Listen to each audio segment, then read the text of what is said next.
राहुल गांधींनी महिलांची माफी मागावी, महिला विधेयक नामंजूर झाल्यानं फडणवीसांचा संताप।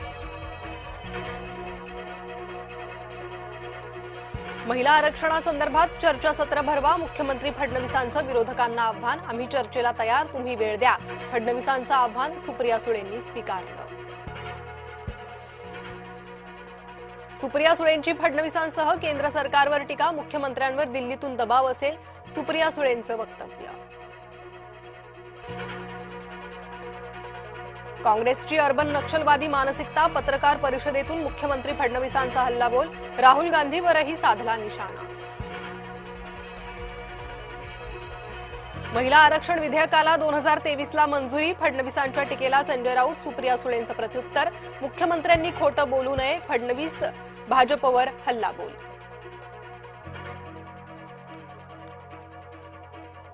गोरेगाव नेस्को ड्रग्ज प्रकरणी महत्वाच्या बैठकीला सुरुवात, पालकमंत्री मंगल प्रभात लोढा यांच्या अध्यक्षतेखाली बैठक।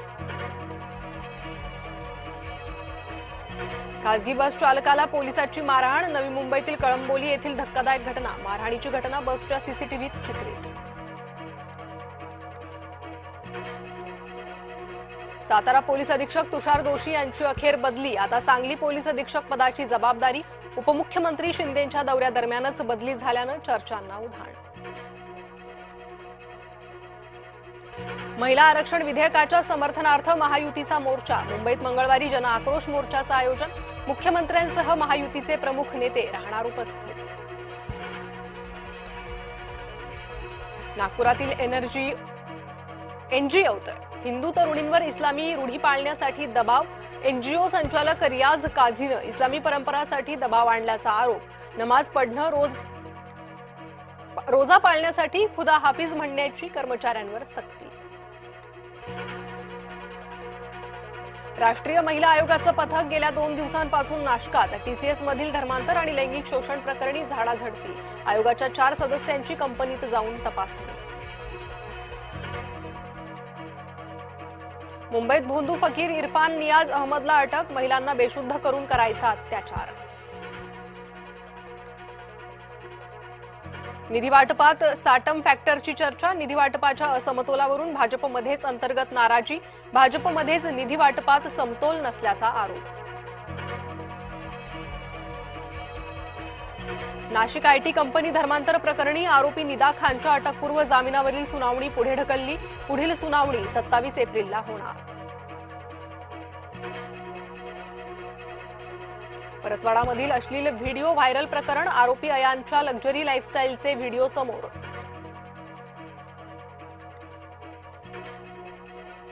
संवेदनशील प्रकरणावर बोलताना बेजबाबदार वक्तव्य करू नये, नवनीत राणा, बोंडे आणि वडेट्टीवारांना बावनकुळेंनी झापलं।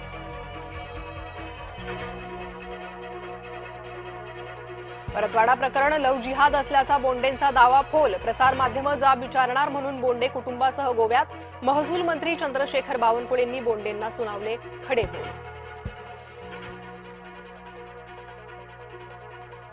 टिटवाळ्यात ड्रग्ज रॅकेटचा भांडाफोड, ड्रग्ज क्वीन अँटी नार्कोटिक्सच्या गळाला, 35 वर्षीय ड्रग्ज क्वीनकडून 5 कोटींच्या एमडी ड्रग्ज गोळ्या जप्त, टिटवाळ्यात अँटी नार्कोटिक्स कल्याण ग्रामीण पोलिसांची छापेमारी।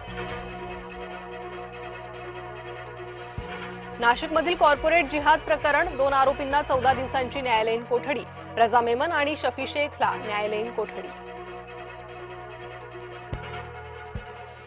सहर शेख हिचं इन्स्टाग्राम स्टेटस चर्चेत, शेखनं इन्स्टाग्रामवर स्टेटस ठेवत विरोधकांना डिवचलं। विधान परिषदेसाठी एकनाथ शिंदेंचं धक्कातंत्र, शिंदेंकडून बच्चू कडूंना विधान परिषदेची ऑफर, शिंदेकडूनची मुंबईत भेट झाल्याची सूत्रांची माहिती। खासदार संजय राऊत शिवतीर्थावर, राज ठाकरे आणि संजय राऊत यांच्यात बैठक, राज ठाकरेंचे आभार मानण्याकरता राऊत शिवतीर्थावर। जम्मूमध्ये अपघातात 15 जणांचा मृत्यू, भरधाव बसचं टायर फुटून चालकाचं नियंत्रण सुटलं, बस 100 फूट दरीत कोसळली।